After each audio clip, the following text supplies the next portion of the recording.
It's 9 o'clock. It's time to call the meeting to order. Today's special session would be Topic A, discussion of the 2020 budget, which is starting at 9 o'clock this morning. And we'll look at various topics concerning that. And then there will be a meeting scheduled for 10, which would be discussion with Nikki Harrison with the Kansas League of Municipalities regarding the search and selection of the city manager and related topics. Thank you for being here this morning. And let's get into the heart of the matter.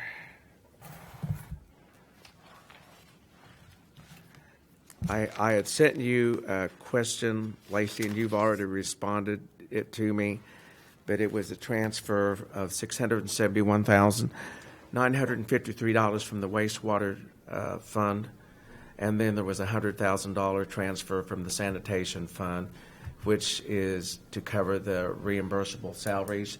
It's actually $700,000. I'm not sure where you're getting that first number. It's an even $700,000. Okay, I picked that number out of budget dollars somewhere. It's on the Water Sewer Administration page. Okay. And it's... And expenses? Yep, expenses. And it's in that first section, total personnel. It's account number 33-563-5990. And that doesn't cover just administrative salaries. It would be like... It's other administrative as well. Like Right. the majority Yeah. of the people in her department deal with utility bills and things like that. It's just support of the utility department transfer. Yes. Right. Just for administrative salaries. Right, Yes. right. I think when I sent that, it was for other related expenses in Yes. addition to salary reimbursement. Yep. So, So where was it again? Water Sewer Administration expenditures. Water, sewer. I'm trying to think, where did I get my $700,000 and $70,000 Minus the salaries to be figure? Yes. Anyway, that's been accounted for, the drawdown of $100,000 from the sanitation Yes. fund. And they then represent this- approximately 12% and 4%. We've been fairly consistent over the years, as high as a 15%. By 12%, I thought it was very reasonable and comparable to the industry standard. So Okay, you've got it identified as salaries to be reimbursed. it is, because that's where it has been in previous years. So I didn't want to throw a big change in there. Throw us off. Yeah. Okay. And if you remember, this is the item that historically has been put in as a negative expense in the general fund. And so that is why it appears that the general fund has a huge increase in expenses, but really it's just a change in accounting method where we're not showing a negative expense for that transfer, but we're showing revenue there. So that's why that looks funky. My other questions are, had a chance to go through and haven't read everything in the audit report from Gilmore, but on the City of Independence, Kansas summary statement of receipts, expenditures, unencumbered cash for the year ending December 31st, 2018, and it would be page number 4 and number 5. Yes. Okay. In the general fund. Now you're in the audit. In the audit, yes, I'm sorry. Did you bring me a printed copy? I didn't know that you were going to, because the audit's on the agenda for Thursday. for tomorrow. So I didn't realize that they were going to, I have a printed copy, but no, I didn't know they were going to. Yeah, I wanted it so I didn't have to print it to go through it. Yeah, I have. I have printed copies for tomorrow. Okay. But I can't read it tomorrow before the meeting. Okay. I wanted to read it before the meeting. Right. You have an electronic copy, so Yeah. I can bring you, or you can pick up the If you've printed got it, copies. I'll just stop by. Yeah, I pick do. it up. I'm old school. I don't like reading. On a They're computer. too confusing when I start I going actually back. have it at my desk, Mr. Commissioner. Yeah, Okay. well, I printed them downstairs Right. yesterday. Okay. Yeah. I have trouble going from page to page on the computer. I get lost. Yep, I we've can- got them for you. Yeah, when I put the little Post-its on the page on the screen, it doesn't come back to the right one. So I can have paper, it works. You know, I put that, I hate that. I don't know. I put that right on the page, and I can go right to it, but it doesn't work on the computer. Would you rather me ask this? No, go ahead. tomorrow, or I don't now? mind as long Okay. as the other commissioners So don't. just so we can follow, you're talking about Yeah, this is unencumbered cash? Unencumbered cash, and this was from the audit from Gilmore. And in the general fund, it shows a breakdown. We show an ending unencumbered cash balance of $703,664.70, and then we show add encumbrances and accounts payable of $302,674.30. So, have we already taken that accounts payable amount out of that? We use the ending unencumbered cash balance for budgeting purposes, and Okay. these amounts. This is what I use to prepare the budget. I mean, Okay. the detail information that you all have doesn't show unencumbered cash balances, but this is what's entered into the state workbook, and there's like a check figure on these Excel files that show the unencumbered cash balances, but that is the column that was used to prepare the budget. Okay. So when you go to the far right column, cash balances as of December 31st, 2018, we're sitting on a cash reserve of a little over $1 million. Would that be right then? $1,006,000. If Not you add counting- encumbrances and accounts payable, yes. Yeah, and then once those account payables are reduced by the $302,000, we'll have a cash balance of a little over $703,000. Yes. Okay, so then is the $703,664.70, is that amount incorporated into the budget, or is that a cash reserve that we're sitting on? So it is incorporated into the budget. Okay. It's common practice not to budget your funds down to zero. But Kansas has a law that you shouldn't have more than 5%, I think, in a budget year. So that has been accounted for. It's not over 5%. I don't remember the number off the top of my head, but I want to say it's around 3%, 3 or 4% is what what we're budgeting ending reserves to be after 2020, if that makes sense. Okay, so we'll have somewhere between 3 and 4% Again, cash reserve. Again, it's an estimate because you're using Sure, 2019 sure. estimated numbers, but that's what we're estimating. I think the hope is that we don't spend down as much in 2019 and we have a greater reserve. Okay. But that has been accounted for in the budget. So what you're planning with our budget at the end of 2020 to have projected now 3%?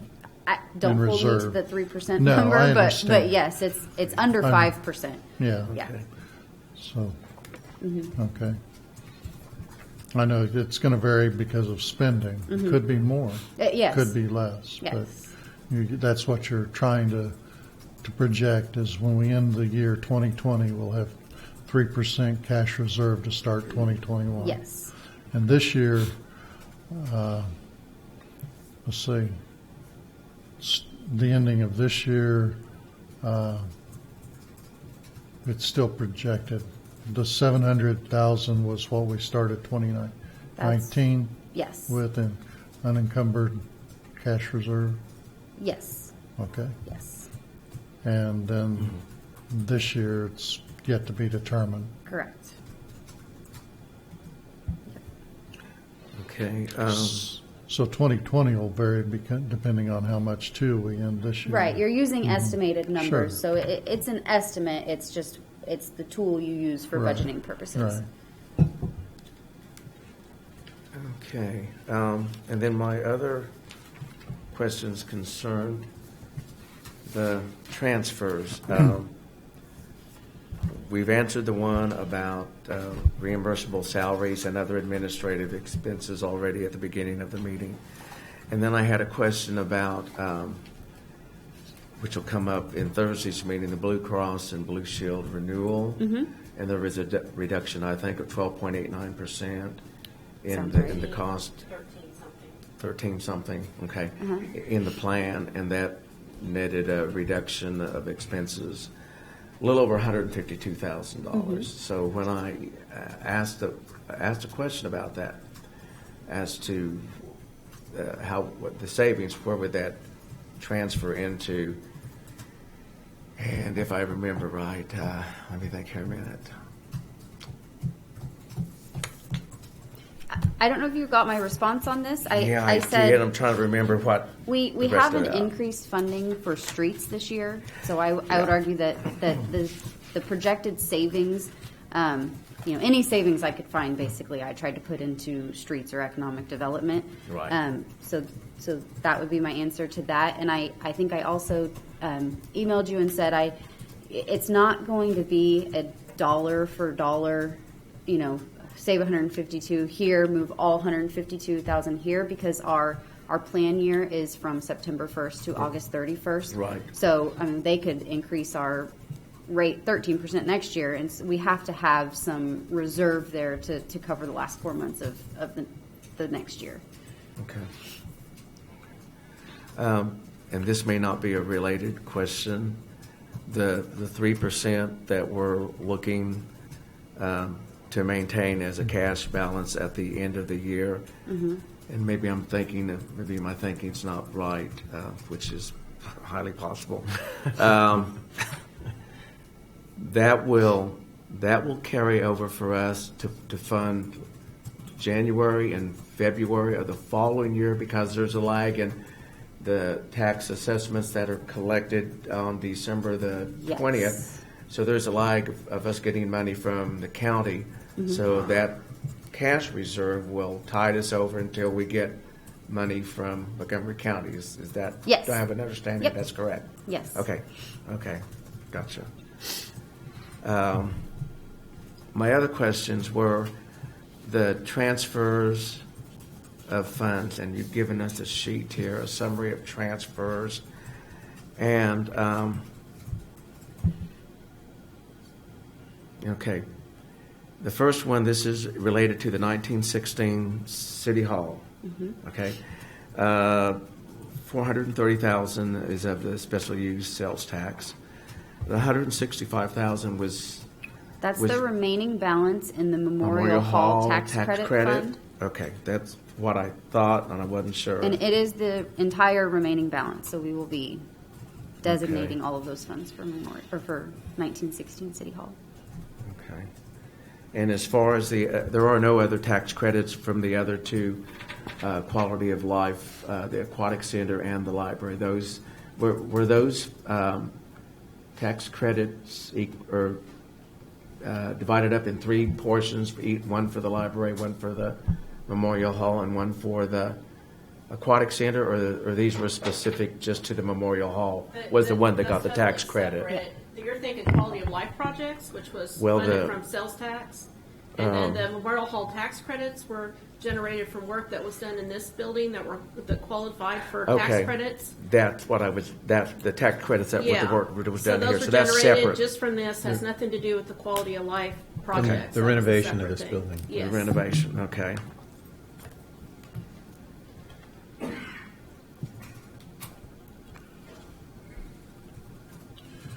Okay, then we have an interfund transfer out, debt service reduction. So this line is just showing where all of our bond and interest payments are coming from, and you can see the majority are being paid out of the special use sales tax. And then 304 from educational sales tax and 100,000 from water sewer. Okay. And none of our debt services are being paid for by ad valorem taxes. And that Okay. is the same for 2019 as well.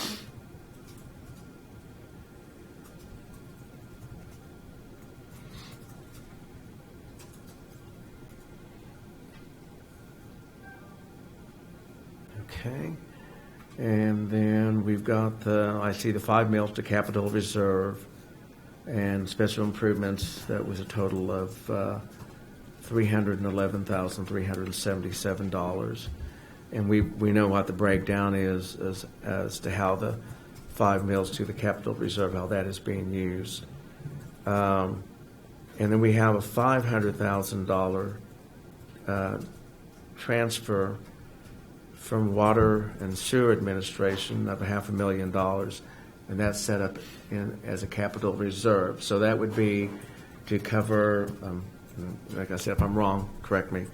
Would that be for something major that would Yes. come up, like you would have a big pump motor or something that would go bad and it's not fixable and it's a $300,000 replacement item? Yes. So that's what that is set up for, and that comes right out of Water and Sewer Administration to set up that. Okay. Okay. And as far, if I got that right, there is no debt service paid out of ad valorem taxes. Correct. That's strictly coming from the It's coming from those three special sources. use sales tax,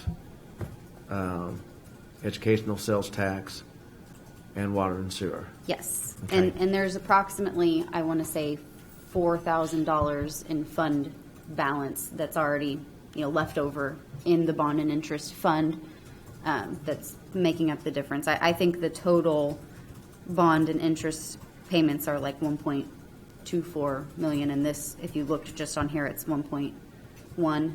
So there's I think it's $4,000 that's being paid just out of the fund balance. So cash in that fund. Okay. Okay. And then my other question was, let me see where I wrote that down at.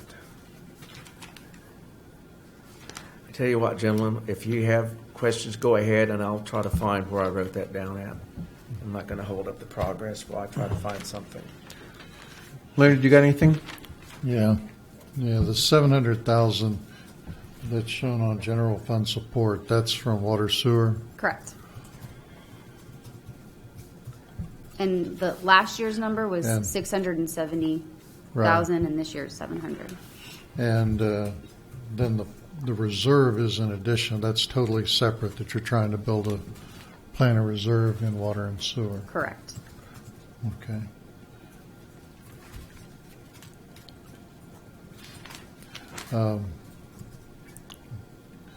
Back to the Blue Cross reduction of fee and the carryover that we budgeted. You mentioned some going to street, and then you were concerned about the following year facing a rate increase. So what I understood you to say, that whole 13% is not going to street, but you're going to save some back into that health insurance fund to potentially offset an increase the following year. Correct. So you're trying to plan, not that each year we have a yo-yo in that Correct. account, that you're trying to balance it out. Okay. Yeah, because I could even see, depending on what we have in streets, is trying to keep that high, since healthcare does fluctuate considerable, that you're trying to just build a balance in the account so you level out the impact on our general fund. If we can save, then it just cuts down how much we have to generate in other revenue, or look at an increase of mills to cover that cost. Okay. Exactly. Because we got some other things with streets that help balance it out, and with grants from KDOT, that we can kind of cushion some of our impact. And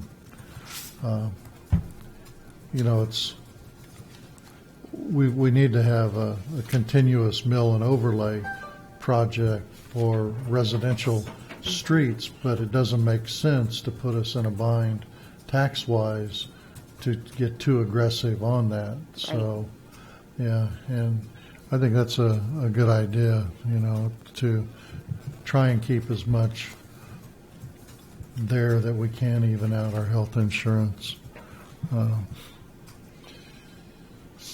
The special use sales tax, 1/4 of it went for debt service reduction. So what I heard you telling Lewis, that instead of using the ad valorem or revenues, what you're trying to do is service all those out of that 1/4 cent. Yes. Okay.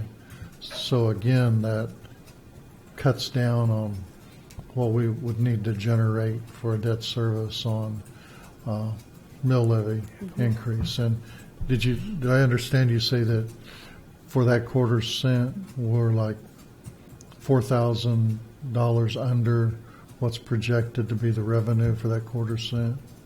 So we'll have like a $4,000 cushion. I think a 1/4 cent would be 483,750, and from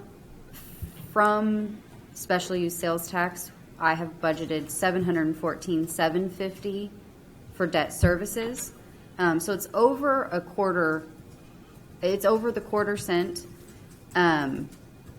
but in the debt service, in the bond and interest fund, by doing the transfers, by having it, the 714,000 from special use, 3,044 from educational sales tax, and the 100,000 from water sewer, in the bond and interest fund, where it's only about $4,000 of cash that we're spending down out of that fund.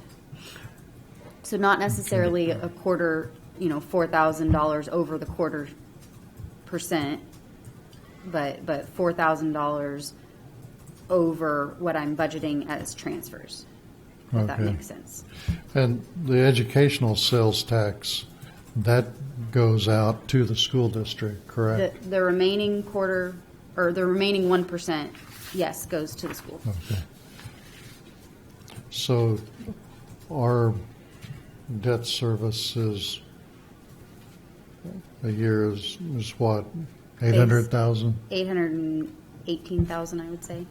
Okay. So there's still 4,000 that comes out of general fund? No, it's coming out of, basically, I guess the best way to explain it is possibly in prior years we over budgeted, or we had a reduction in interest or whatever, and so there is some fund balance, cash balance in the bond and interest fund, and I'm just slowly spending it down as necessary. Okay. So does that debt service include our lease purchases? No, these are bonds. Just bonds?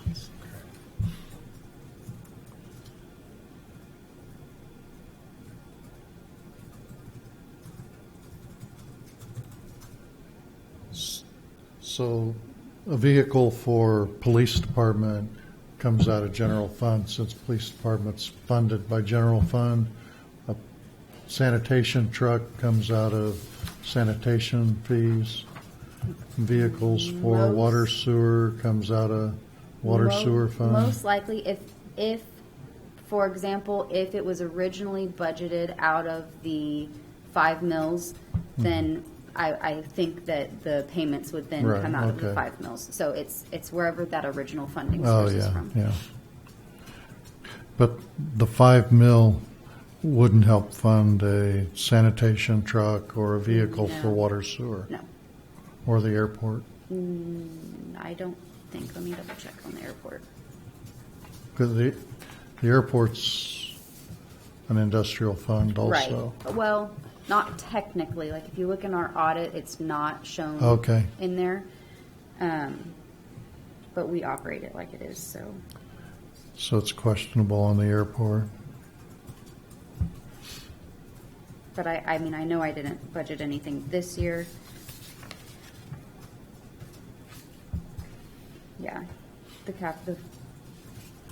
the 5 mil really should be for general fund expenditures, capital and vehicle expenditures. And we identified that as, well, as you indicated, vehicles like pumper fire trucks, and for a portion of that for streets? Like this year, we've got the street sweeper and police vehicles, I think is what the majority of this year's Okay. is. Okay. Yeah, well, we originally designated, we're trying to build a reserve for vehicles or something to draw on for some street repairs.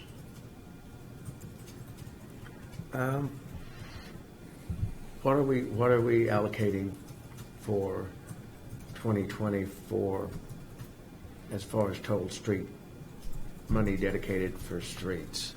I'm looking at it here.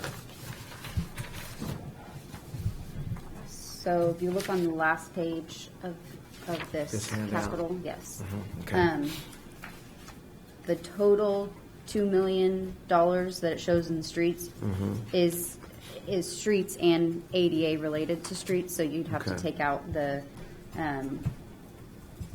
it would really just be the annual ADA project and that Whiskey Creek maintenance and the mowers. So Okay. the first two line items, but basically 150,000 and basically $200,000. But again, that includes grant funds as well. Sure. Sure, just looking at the breakdown, it shows 75,000 general fund. What's left of the 5 mil capital reserve at 44,200. Special use sales tax of 160,000. 275,000 for economic development and transportation. A grant of $890,165. And then that Fund 92 which was dedicated for street projects of $446,722. Correct. And then on a previous conversation on Fund 74 and 92, once that will leave a remaining balance of those two funds, a cumulative of around $170,000. I think it's a little lower than A little that, lower than that, but 150 maybe, 130, Maybe. 150. Okay. It leaves some funds. And it's about 90 in one and about 60 in the other, roughly. Yeah, roughly. Okay. And I couldn't remember which was 90, which was 60, but $150,000 balance. I believe more or the less. street projects fund has the higher remaining. Okay. The Fund 74, the balance now is maybe 280 or less, 230. That sounds about right.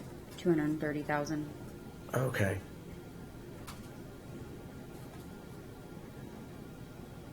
And that's after taking out the 130? No, I can bring those exact fund balances tomorrow if you need me to. Okay. And we'll be presenting the treasurer's report Okay. pretty soon. So those will have those. I'll Okay. mark those funds. Okay.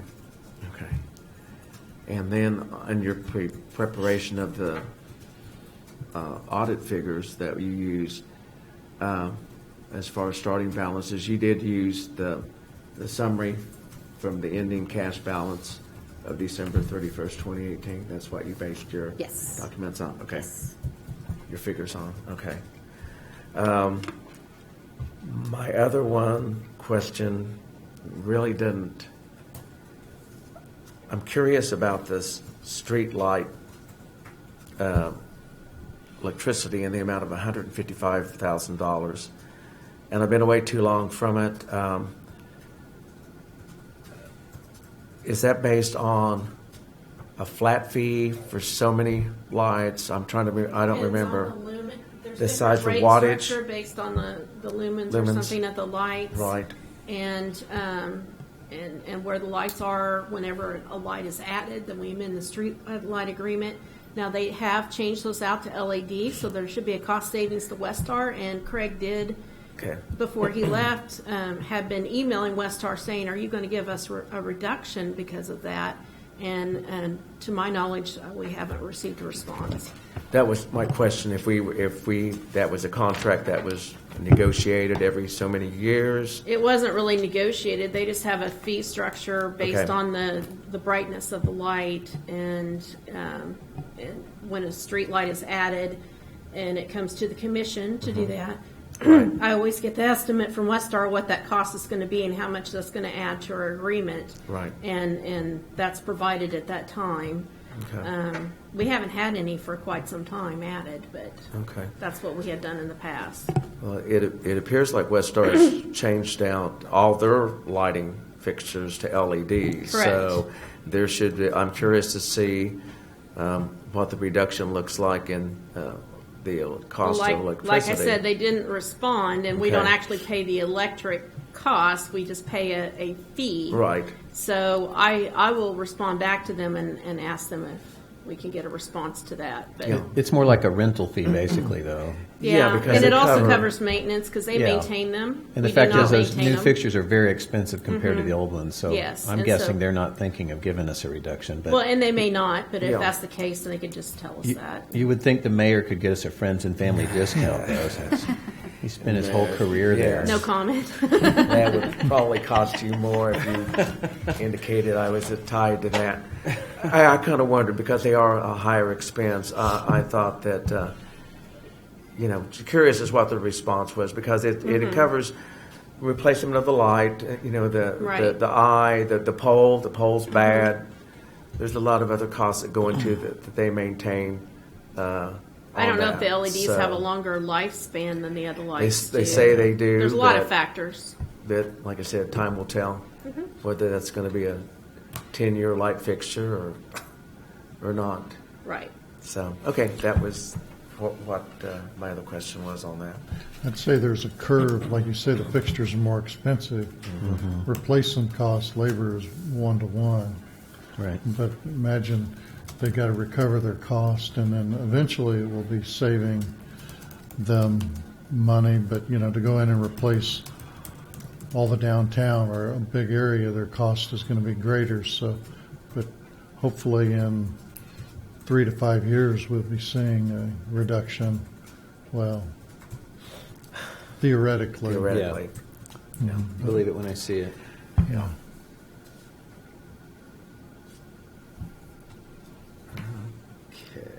On the street section, there's a category that says residential sidewalk replacement. There's a what?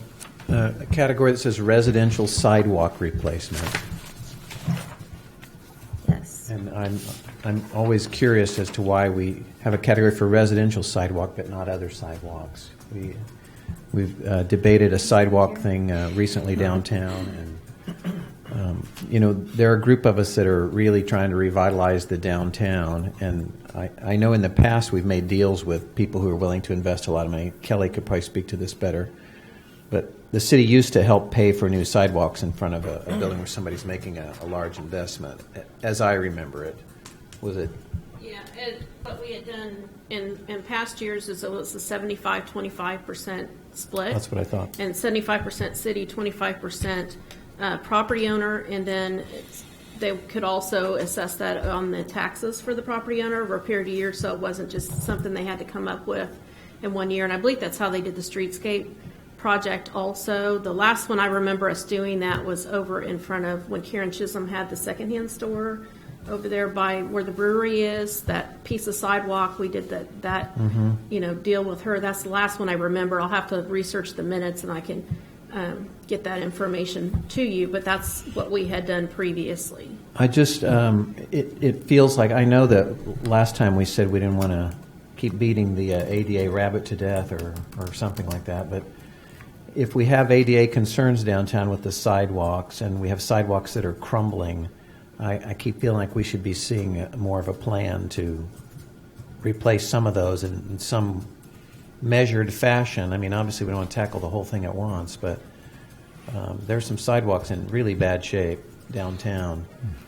And I think it's a wonderful budget. I'm thrilled with it, but I keep feeling like we're not doing what we should be doing downtown to attract the new businesses that, if we've had people investing $1 million in a building, I think we should help them replace the sidewalk if it's in need. And I understand when we did that in the past, it was never a written rule. That was just up to They were the. brought to the commission on a Yeah. case-by-case basis, Okay. and the commission would approve them, Right. as I recall. Okay. I think, Gary, you've got a good point. We've got ADA issues down town, and you don't want to address it building by building. Right. And we need to look at a plan to correct our individual ADA issues downtown and look at either a block, one side, both sides, or some organization. No, I totally agree. Payments. But that's exactly what we were saying when I got on commission 6 years ago. We need to be looking at a plan to bring that into compliance, and we haven't really done anything with the downtown, essentially. Now, I think after we got that transitional report that Transition did, or that little audit, Yeah, that it got put to the wayside. sure. And we need more specific address. And I think that's kind of what I had brought up about a plan, looking at our ADA, what was accomplished with the settlement agreement and where we've got left to Yeah. go, that we can get an effective plan to start addressing that. But there's a lot of areas, 200 block of East Main. Whether anyone goes in there or not, it's a condition of the sidewalk is atrocious. Yep. It Sure is. sets a bad image Yeah, for the city, and very much. it's going to be something that we can't. I think we're looking at $2 million to correct ADA issues overall, but we've got to do something at time. When you say $2 million overall, where did you get that number? That That was from Trans Systems after they did the couldn't survey. couldn't possibly bring us into compliance for $2 million. That's what they were giving us, a rough estimate of downtown. Oh, just for the downtown. Just I'm sorry. downtown. Okay, gotcha. Yeah. Okay. Yeah. I don't doubt that. Yeah, that's what we need to look at. And since you mentioned that last time, you brought up the $150,000 that we're talking consultant. about a consultant. Yeah. Well, if you look at that, and we're told that it's going to be an ongoing issue of addressing ADA, well then, why aren't we looking to hire someone that's experienced in codes, the ADA, that could work to develop a plan like you're talking about for downtown, and really addressing, that's knowledgeable in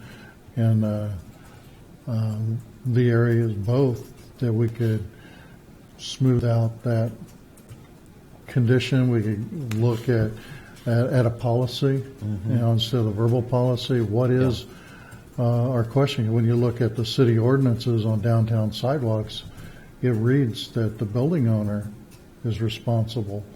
But, which do you go by? An unwritten rule? Yeah. Do we go by the ordinance? Or, here's a chance that we could look at, a lot less than $150,000 a year, have that expertise on hand and get things organized, that we could develop a plan like you're talking about. Yeah. And $150,000 for the consulting fee. right, we Was that an annual figure? No. potentially, Wow. He's not here, but. well, that's in our Next budget now, Yeah. For and next just year. going. I was thinking one-time fee, but Well, we're going to have ADA issues going on, sure. so it's Right. going to be a perpetual. But I was picturing that being a plan for a 5 or 10-year plan of here's what we need to do to come in compliance with ADA, not.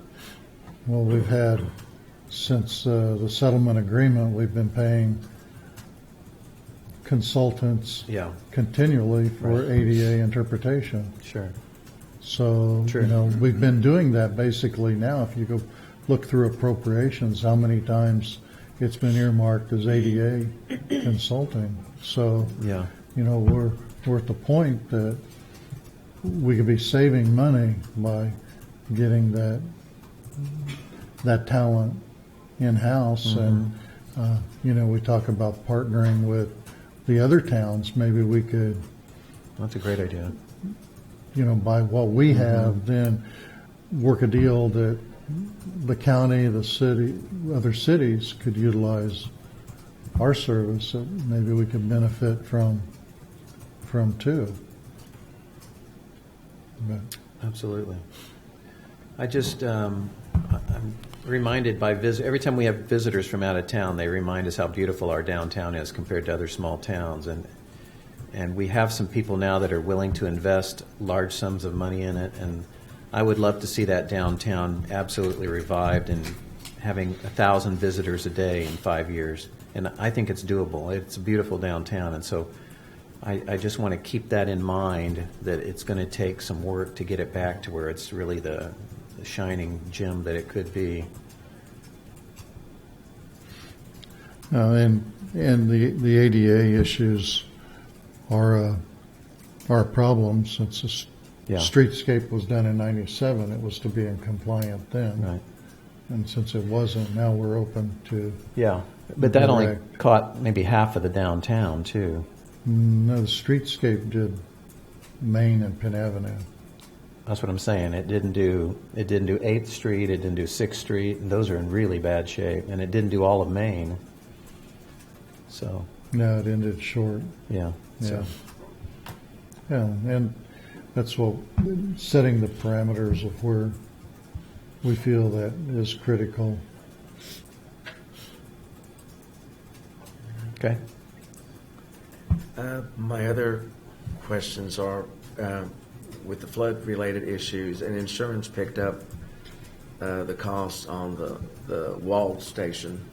So insurance picked up a portion. Our Okay. deductible is like $1,250, but Okay. we're actually currently battling with the insurance company that says that nothing underground is covered. So, I mean, possibly part of that will have to be FEMA instead of insurance, but that's included in here. Underground, like the lift station or. So, Terry, you might be able. Oh, he just stepped out. He just stepped out. He might be able to explain this better. Perfect timing. But he met with Mara. Basically, all of the electrical and the components are in a tube underground, and they are saying that anything in the bottom of that dry well underground is not covered. Wow. And our response is, why do we have flood insurance? Yeah. then? Yeah. So One of we're those exclusions. currently in conversations with them on it. Okay. Terry showed a plan yesterday of a drawing about the high water site out at the water plant. Are those, There's Terry. there's money in the water and wastewater fund to make some of those improvements to protect our assets? Yes. So that would be something that we would be, if we come up with a plan to do that, there would be money in the budgets to. So that's under make those high corrections. service mitigation, I think is what it's labeled Okay. on here. And we also, if there was some major thing that came about, we also have the reserve for major projects. So we have room in the budget for those things. It's under what? High service mitigation. Yes. Okay, I saw that. Yeah. Yeah. Okay. And then my other question would be, and this goes back to the first handout that you gave us. Okay. It's just looking at the 2019 approved and 2020 proposed mill rate.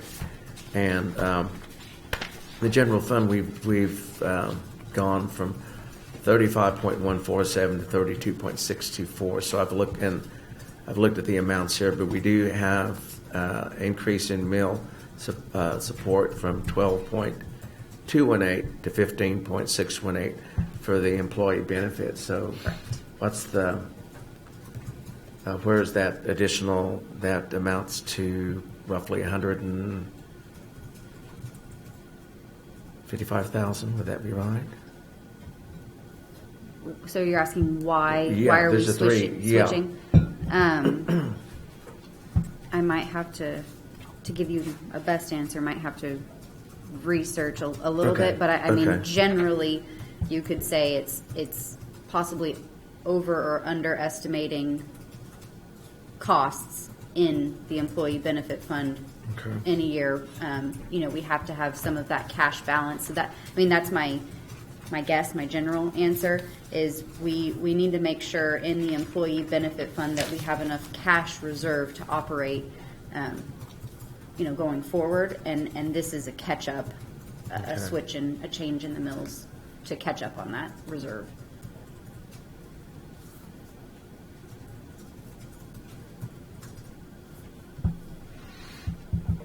Okay.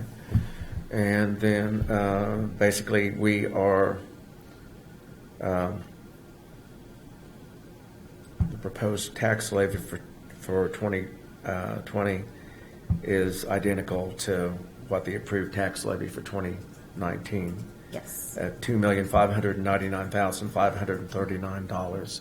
So, and when on a previous conversation, I think you mentioned it at the last meeting on budget, we're looking at about a 0.6 of a mil increase due to the drop in the assessed valuations this year. You mean rate? Rate, yeah. In the mill rate, we're looking it's- at like a 0.6 or 0.7, about $27,000 to $28,000. It's, I think, $26,000 was the difference, and I think it's about 0.6. Okay. Okay. Okay, I think that answers the questions I had, Lacey. Thank you. Gary, any more? Leonard? In the budget, we had some money for FEMA buyout. Mm-hmm. Is that additional property we're looking to purchase to tear down houses, or how is that? It would be, Dave, do you want to speak to that a little on the FEMA buyout?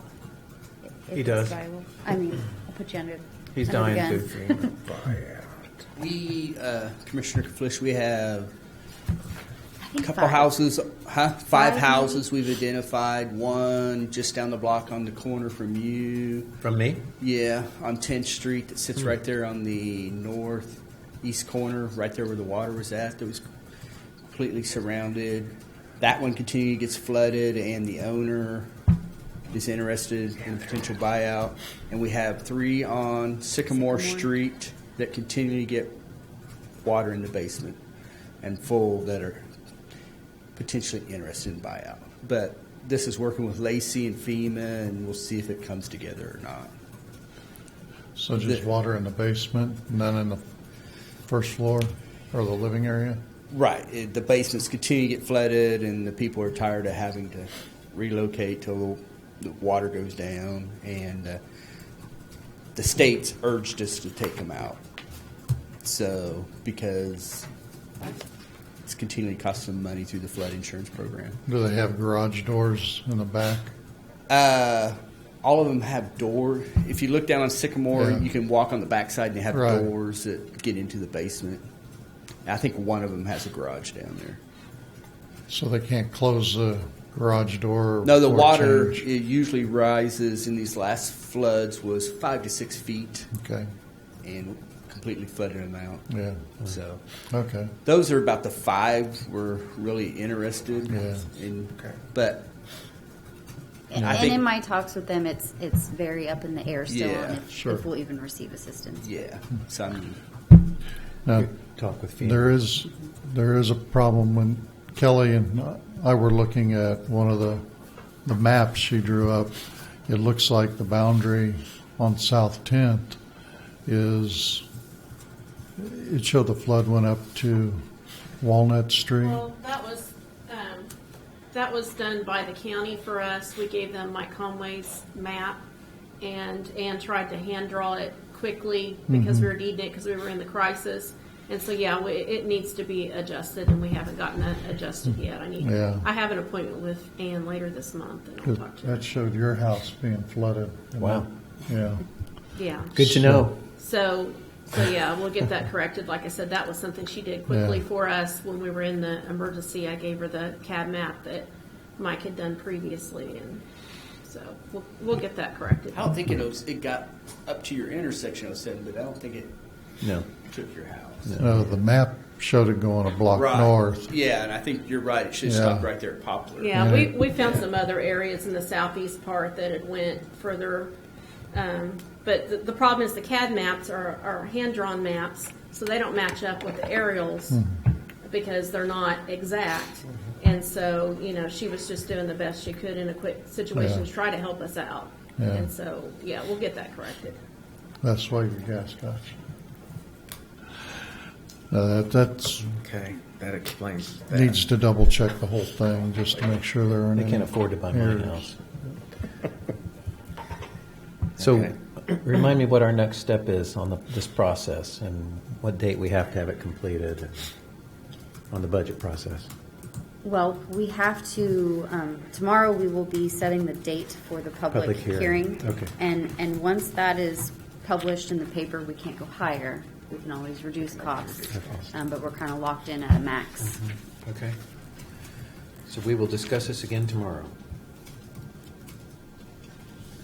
Yeah. Okay. And I will mention again that there are two funds that need to be amended for 2019, the airport and the special use sales tax. And I have in my schedule today to look to see, I think I need to prepare a separate state budget worksheet and budget hearing document. Do you know, is that correct? Okay, so sorry Kelly, I may have you add that to the agenda so you may receive an updated packet with that separate hearing notice for the packet tomorrow. Because And then we could look at amending it again. later, but In I know December, now that yeah. we are already exceeding, especially for the airport. Right. So we need to go ahead and amend the airport for sure. But yeah, we might need to do it a second time. Just, we need to keep that in mind that it could happen again, but Mm-hmm. at least we're staying current now. But Yeah, you'll We hope see it'll when the happen treasurer. again, right? Yeah, you'll see in the treasurer's report that we're just barely in the red for the airport. We need to extend that. It's like $1,000, but yeah, isn't that because we're required to operate on a cash basis? we're a month behind, So- basically. Yeah, on revenue. So that's why we need to address it now and not wait till December. Yep. Okay. So you're talking about a quarterly statement that we're going to see. Yes. Okay. Okay. Will we at some point see a monthly financial statement breakdown? Oh. I know we've indicated we would like to. We could. If there's a better way, by the time we get our month end closed and prepare everything, you're always going to basically be a month behind. It would be easier if I knew, exactly what information you want, so that I could get you current, make it more current. If you always want to, if you want to report on, we've got 5 funds that are pending receiving, reimbursements or something like that have been in the red. It's a lot easier and more effective time-wise to go over those 5 funds and what are the changes over in the month of those funds. Otherwise, I think you're going to be seeing that there's not a lot changing.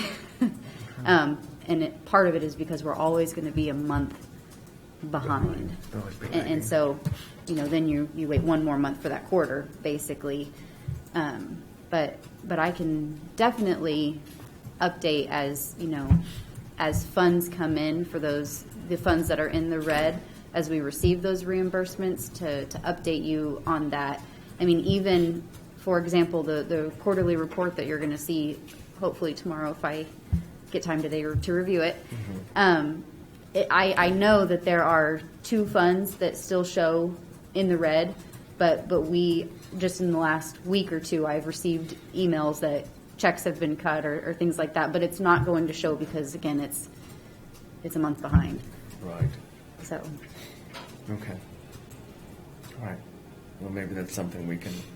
We can look back at previous treasurer's reports and see where the consistent questions are.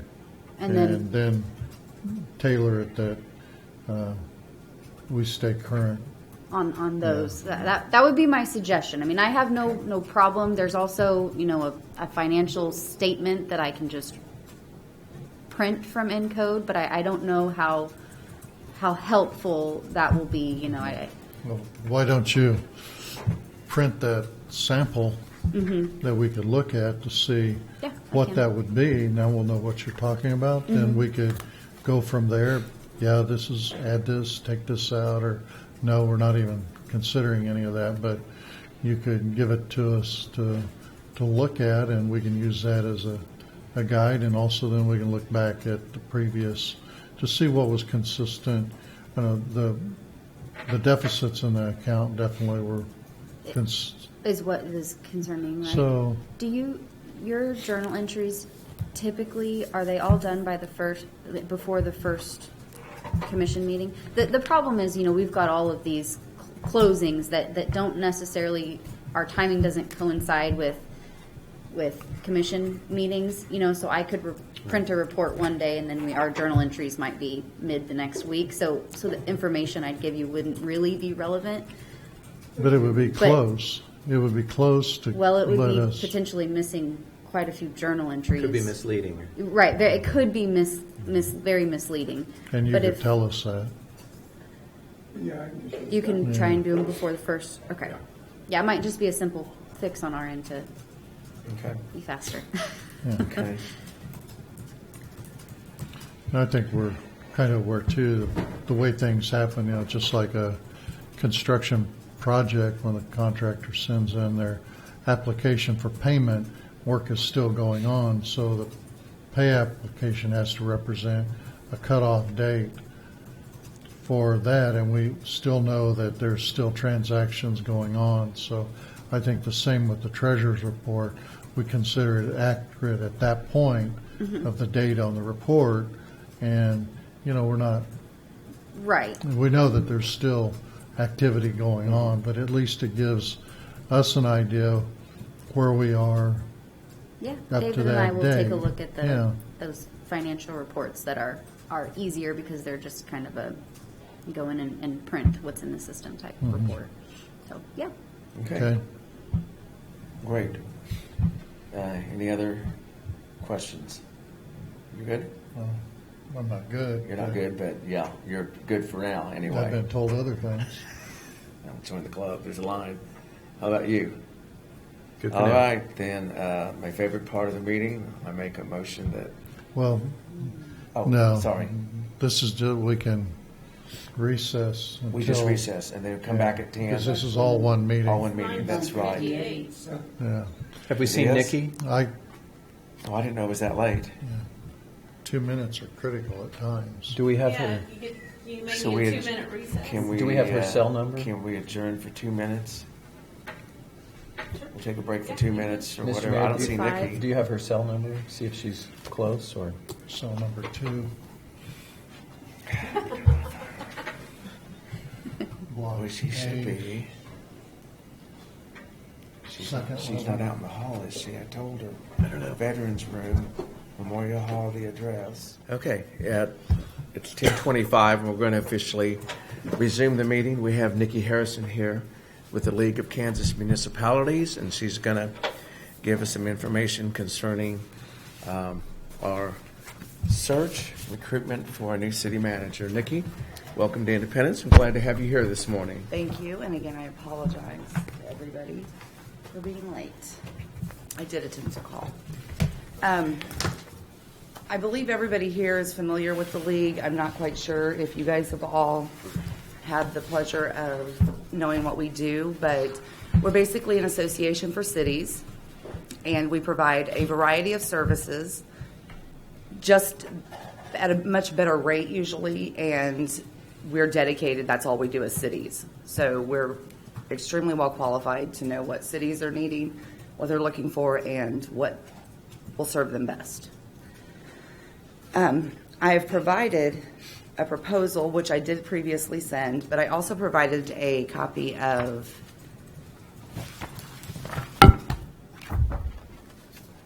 an easier list of exactly what's included in that service.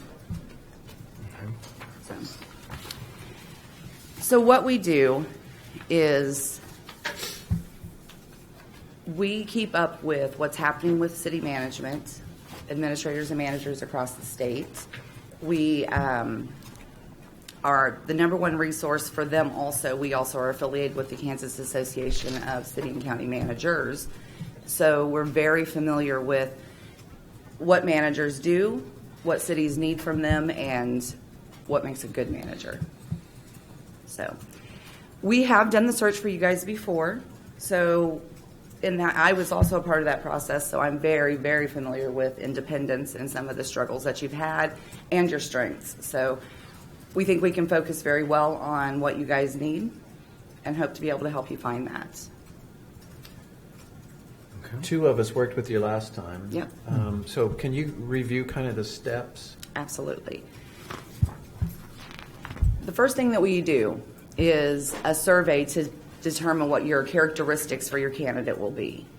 Are you looking for a candidate that has 10 years experience in leadership? Do you need a candidate that's high in budget? Do you need a candidate that's qualified in lobbying, advocating? We figure out what that is based on a survey that is sent out to a group of people depending on who you select for that. A lot of times that is just the governing body that participates. Occasionally they do ask the public or outside organizations to also participate in that survey, and we'll decide all that in our work meeting and figure out what you guys want to do. After we do the survey, we'll provide you with a report that's just a breakdown of what those results were, and then we'll determine what characteristics we're going to be focusing on. Okay. We usually like to narrow it down to about 5. You're not going to find a person that has everything.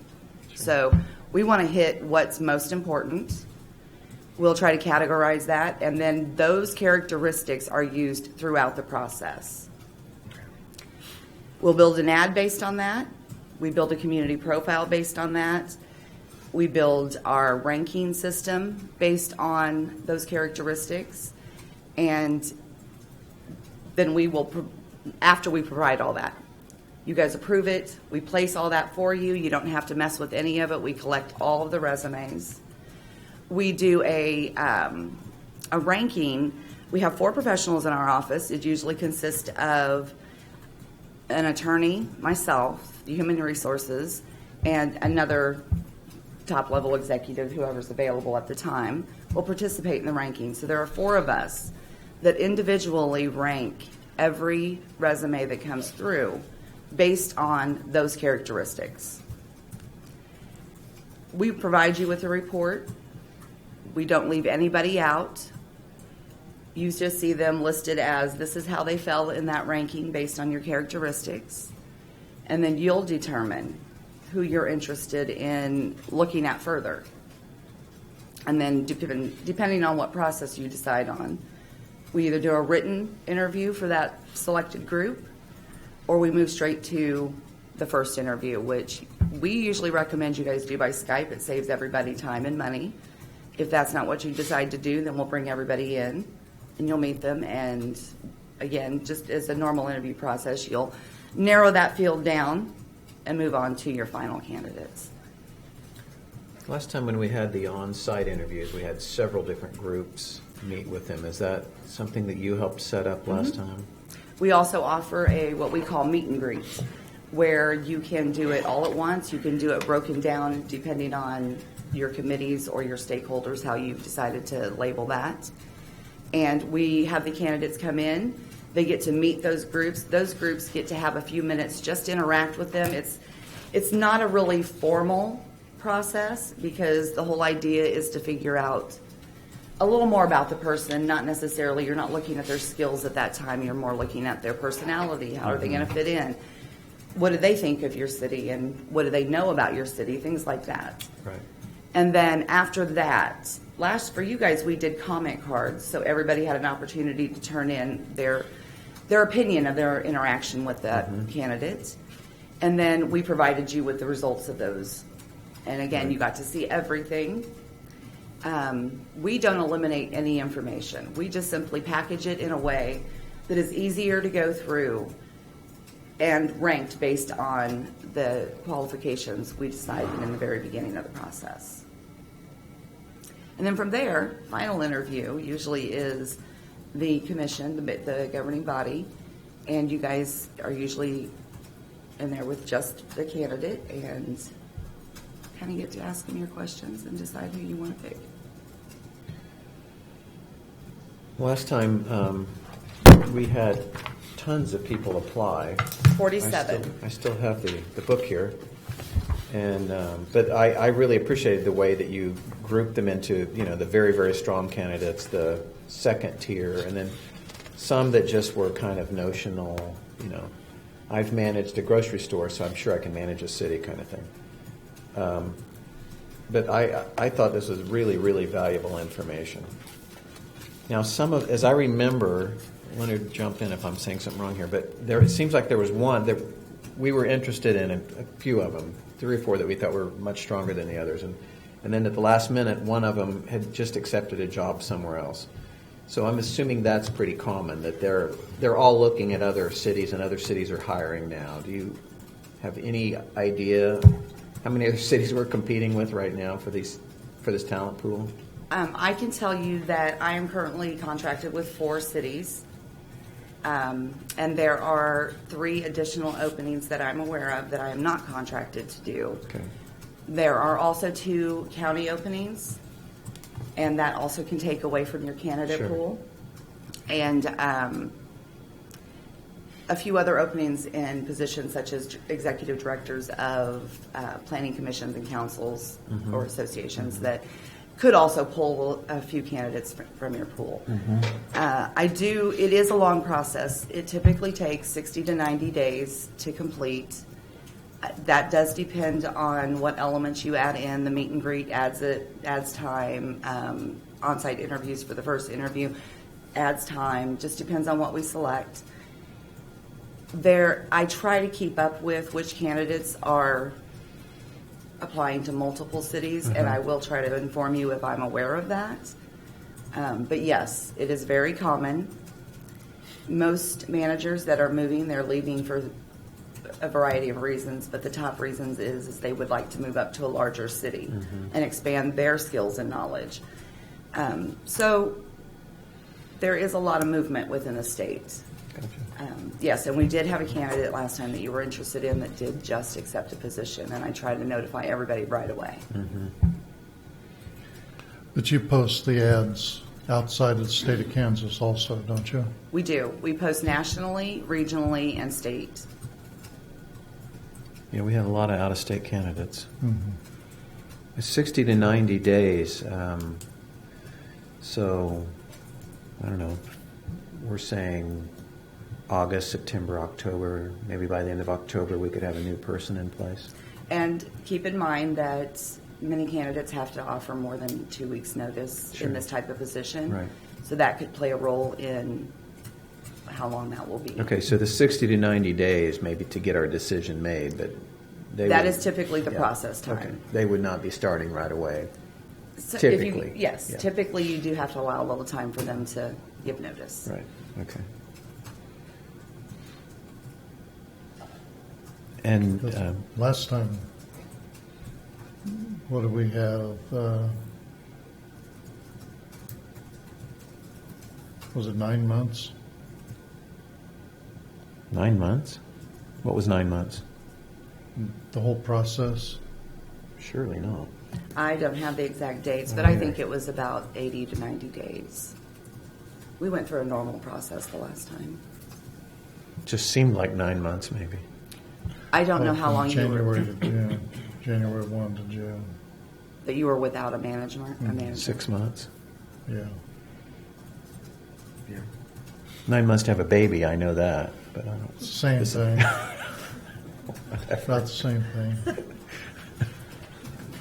The process is similar, or is that what you're trying to say? I think that's what he just There said. was a date on one of these when we started last time. On, It looks like we got involved in February last time. okay, So right about after. 4 months then. What kind of background check? You have I think we have the 2 tiers, primary, secondary, and then the rest. What kind of background check do you do on either tier, or at what point do you do a background, or do you even do a background check? We do include a background check. After your first interview and you narrow that pool down, usually you get to about 3 candidates at that point.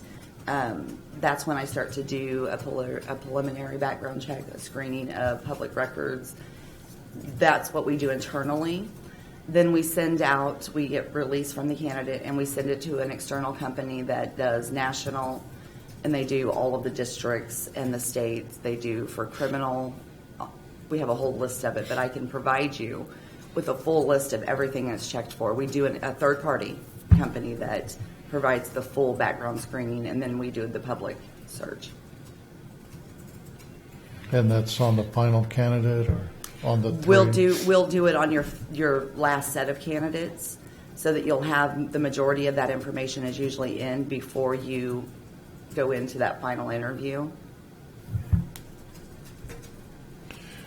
Okay, so there's the preliminary is for the ones we select for Skype. Then before we set the personal interview, we would give those names to you. You would do the background check. So we're coming in at that point knowing, well, we got to look to 2 instead of 3, or pull one up to do 3. Yes, Okay. you would know at that point. What happens if you get to that point and you're down to the 3 or 4 candidates, whatever it determines? Have you ever had the process go, well, we're not making a decision on what we've come to, the last 3 or 4 names? Do you just expand the search, or have you ever had that happen? To where you can't make it, a decision can't be made. Or you feel like they're all close, but I just don't have the right feeling among any of them. So where's the process go from there? We don't notify anybody, so nobody is eliminated. So you still have the candidates that are in your group to select from, and then we would sit down at that point and have a discussion about what the next steps would be. Okay. And I have had that happen occasionally. Okay. Never due to a background check, but just that person didn't fit in, or the last group, or someone accepted a position and you were down to 2 candidates and you just couldn't not the right quite decide. chemistry. Right. And that's very important. Mm-hmm. So it has happened. We've had to open the search back up, and then we would just go from there and kind of try to move as quickly as we could. But all we could really do is notify people that you're still looking. Okay. One thing that I think you guys know from the last time is we don't recruit. So if there was a specific candidate that you were interested in, our group doesn't go out and try to recruit them to the city. We send out notification to every group and listserv and organization we can think of, but we won't actively recruit. So that's the biggest difference between us and most recruiting organizations. So the information is out there for anyone that's interested, even if they're currently employed. Absolutely. But you just don't call up one of your friends that's serving in another community or state and say, hey, we've got this opening, why don't you turn in a resume? Yeah, we aren't. Due to the nature of our association, it would be unfair to our other members if we were to be poaching their people, so it's one of the things that we just aren't able to do. But we don't turn away any candidates, and like I said, you see every candidate that goes through, and every single one goes through the same process, no matter what their skill level. I know you do a salary survey, and you provide that to us, salary analysis. Yes. I always wonder if maybe offering a little more money attracts more candidates. Somebody that is perfectly happy in another city, but would love a $10,000 raise. Is that? That is something. These gentlemen probably totally disagree with me on that, but I'm just wondering if. That is something to consider, a way to entice interest. However, what we recommend is that you just expand the range, because then you give yourself the freedom to make an offer based on the skill level you see according a fit for that. Seems like last time we listed a very tight range to me, like within a $10,000 range or something. So Yes, it was 100,000 to 110. yeah, so maybe expand that range a little bit and see who we get. Yeah. And then if you do get a candidate that you feel is extremely strong, you also have a little bit of bargaining room. Right.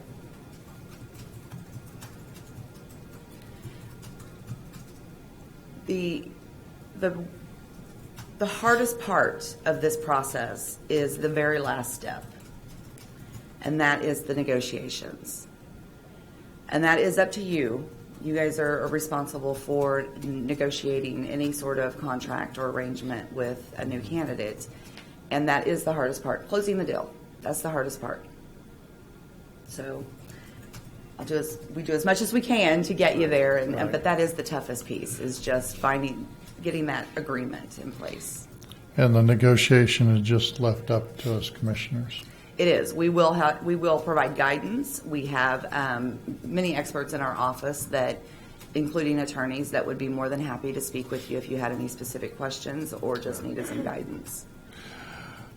Do you have sample contracts for services, not for your services, but for the position for city manager? I do. We typically offer a ICMA model contract, which is kind of an all-inclusive contract, and you would be then taking it and paring out the pieces you didn't want to offer. It's and it just kind of gives you an idea of what, in general, a position of that type would be looking at, and then you just work down and include what you do and don't want to have offered. Is it a broad form for community size, or are your sample employment contracts based upon our city size, or is it just kind of an all-inclusive that allows us a chance to modify that's more applicable to our needs or our thoughts? Yes, it is just more all-inclusive, just kind of a broad, here's everything you might want to put in, and then you just remove the pieces you don't want to offer. In that case, then, do you have samples that we could look at for other communities our size? I would do what I could to find those, yes. Okay. I don't have any on hand, but I would certainly do some checking and seeing if I could get some. Yeah.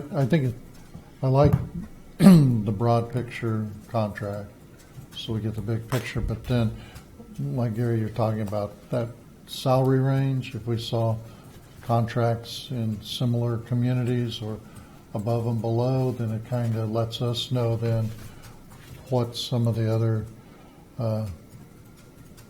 cities are offering theirs, and it's not tying us down, Right. but it gives us that opportunity to kind of do what you're saying, not only look at the salary, but also some perks or benefits or other items. Basically, just looking at what the competition is offering or what they've offered in the past to attract and hire a candidate that they've wanted. And I do try to collect other information about other organizations that do the same thing we do, that are really familiar with managers, my competition, and keep up with some of the services they're offering, just to make sure we are providing what you guys need to fulfill the position. So I will reach out and see if I can find more samples, basically, that you can review. Gentlemen, on the contract that was used this last time, was that something you were able to? Did you give direction on how you wanted that contract was put together, or were you able to change pieces of that contract as you saw? Yeah, we changed it quite a bit. You did? Okay. We looked at the one we'd used with the previous city manager, then we got the ICMA model one, and Jeff Chubb made several suggestions, and we made some adjustments to things we didn't really like in the contract. So Okay. So It's you've just got some leeway there. Yeah, like Nikki said, the last step is the toughest. I mean, it's a negotiation. I think the only thing we didn't have were sample contracts from other communities. No, I didn't see That, that. you know, we had the freedom, the decisions of commissions, we had the freedom to modify Yeah. the contract we saw. Nikki, I'm always a little concerned that the fact that we just had a 2-year tenure with the city manager might make us less attractive to potential candidates. But we've had 3 city managers in, 35 years, Kelly, or something like that. So I feel like our track record is good. We don't, mistreat city managers. But I just wonder if that will harm us in the, people will say, oh, their last city manager was only there 2 years. It could if we don't focus on the right things. So one of the other pieces that you have in your packet is something new we've been doing, and it's called a community profile. And it's just basically a advertisement for the city itself. And here we will focus. It's at the back of that section. Just on the right-hand side. And here, it's the one you had in your hand already. I'm sorry. That's it. That's your community profile piece. I don't have any text in it yet, but it's all Latin. It is. It is. But I because that's where we would focus there Gotcha. on highlighting the things that would not make it seem like there's a reason that you don't have, like, that was only a 2-year position. There's a reason for it, and it shouldn't reflect on the city. So we want to highlight the city for why would you want to be the manager of the city. And so this is the piece that we've added in. It is a very pretty piece, so to speak, and we send it out with all of the advertisements. It's a link that we provide to every candidate. And so this is kind of the selling piece. This is what we're going to use to convince the candidates that this is the place for them. So anything we want to focus on, such as this would be a great place to put in that you've only had 3 managers in the last 35 years. It's all in the way you say it. If you say, oh, we've had 3 managers, and, no, you've only had 3 managers in the last 35 years. Yeah. So here's where we would focus on that type of stuff. And this is the advertisement for Independence, so we would put in there anything we would feel like is really going to showcase it as a great place to come live and work. Great. So if we move forward with this agreement with you, when will we see you again in person, or is it mostly done? Usually I come down again when we go through the candidates, when we go through this book. Okay. If you can find us. I mean, we could meet in Cherryvale if that helps. Kidding. No, they may not like that very much. No, they'd love it. Sorry, couldn't resist. No, I'll just leave earlier next time. So if I decide to take a detour, then I'll have plenty of time to make it back. But that we actually do in executive session, so it wouldn't be at a public meeting. I wouldn't have a whole lot of people waiting up. Right. Okay. So all the initial steps we do Just via through phone or email or whatever. email. Okay. Seems like a great service to me. Yeah, it does to me, and being you gentlemen have gone through the process before. I'll follow your lead and hear what you have to say when we start getting to those points, and then add what I see. We'll go from there. But it's a learning process for me too. But I know we're not going to take action on this No, today, no. but could we take action Thursday, tomorrow? Maybe you could add it to the agenda if you would like. Well, with it being a special meeting, the agenda can be modified if it's a unanimous vote. If we want to take a vote today, we would modify the special meeting agenda to take action. And since it's basically we can't take action on anything that's not on the agenda, this is on the agenda, we could take action on it. Or to be sure we're not acting out of order, we could have a motion to take action, and if it's a unanimous vote, then we can go ahead. I think the rule on special meetings says that we can only take action on what's listed. We can add to the agenda of a special meeting if it's unanimous vote of the commission. So it's kind of covered both ways. What did the notice, the agenda item said discussion with Nikki Harrison, Kansas League of Municipalities regarding the search and selection of the city manager and related topics. So it depends on if we want to make sure we're right, we could amend it with a vote, or if you want to wait and do that tomorrow, we can do that tomorrow. Sleep on it, do it tomorrow. Yeah, let's do that. Let's sleep on it. Do you want that added to the agenda for tomorrow then? Yeah. Okay. And then you'll need Let's copies go ahead of all and do the that. stuff that you passed out.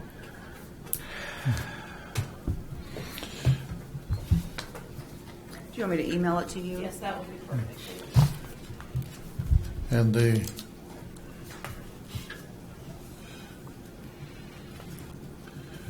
looking, do we want to discuss the cost for your services now?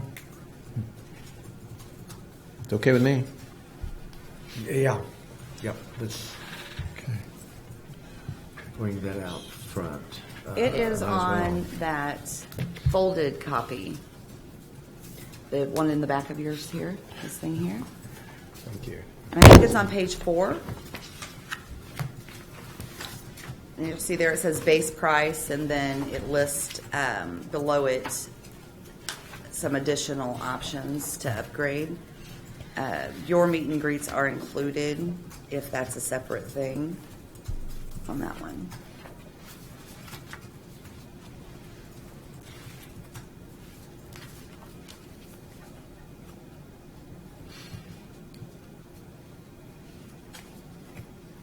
$6,270.75. That's with the friends and family discount, Dave. In case you're about to ask that. And there's an estimate, I just estimated based on what we did last time, what the ads would be, which is a direct expense. You do benefit, however, from, since we place so many and we're partners and members of other associations, any that you select which ones you want to place. Any that you select, whatever discount we get passes right on to you. Okay. For example, the ad for ICMA is a $600 ad to run for 30 or 60 days. Because of our connection, that ad goes down to $445. Okay. So did you say the meet and greets were included Yes, in the base price? for this size city, yes, the meet and greet would be included in that.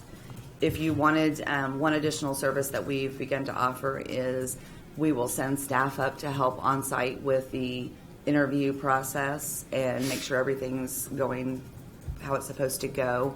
And that's an additional fee if you want staff to come up and do that. It's not included. I'd have to bid it to you Okay. based on the whatever process we decide on. So you would explain that again? There, one thing that we started offering is additional help, on-site help, which we didn't offer before during the interview process, where we would come to the city on the days of the interview and manage the whole process. If you remember, we did a tour. We would come and take care of that. We would manage the candidates throughout that whole process. That might be interesting to see what that would cost. It would sure provide consistency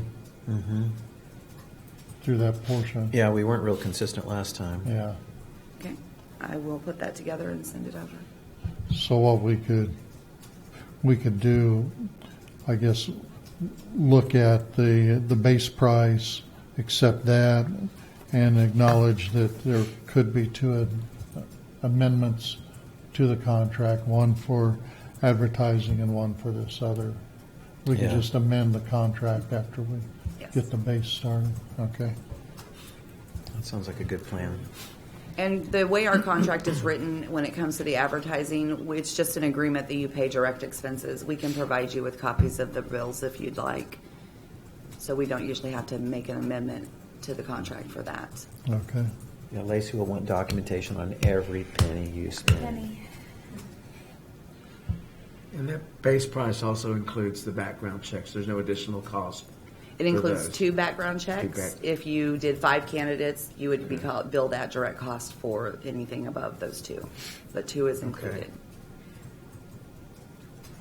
And that's the. And that's on the full background check, the third third party background party. check, yes.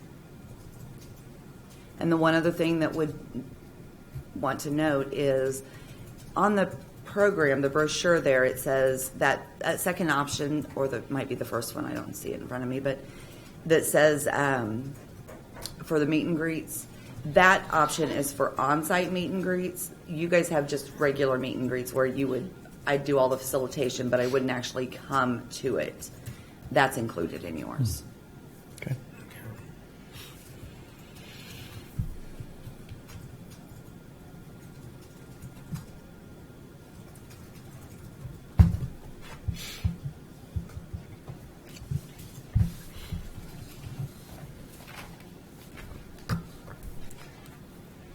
So then you will get back with us on the interview process if the league handles that out. You'll shoot us a cost of what that would, what that would be. A proposal Okay. for that. A proposal for that, okay. Okay. And then send everything I gave you to, I'm sorry, what was? Kelly. Thank you. Okay. Gentlemen, any other questions? Nope. No, I don't. Or at least for not right now. All right. All right, Nikki. Appreciate you coming down. Appreciate your presentation and look forward to working with you. In my case, it'll be a first time for these gentlemen. It'll be old hat, but for me, it'll be hopefully a good process. So looking forward to it. Let me know if you have any questions, any of you. Just shoot me an email, give me a call, whatever. No question is too simple. And everything is flexible. If there's something in our process that you're thinking doesn't work for you guys, just let me know. We'll figure out a different way to do it. Great. That's what we mean by customized. It is absolutely customized to fit whatever it is that the city needs. So, all right. Okay. Again, I apologize for being late. And if you have any questions, don't hesitate. Okay. Thank you. Thank you. Nikki, you might let your staff know that you're here. That I'm live. Yeah. Okay. Well, when I get a phone signal. Yeah, okay. Thank you. All right, thank you. All right, with that, we've agreed to go ahead and put this on for the agenda for tomorrow night's commission meeting. Yes, and I'll get that put together when she gets me all the information. Okay. Send out an RCA on that. Okay, all right. So we're to that point of the meeting where we're looking at adjournment. So I'm making a motion that we adjourn. Second. All in favor signify by saying aye. Aye. Motion carries. Thank you for attending.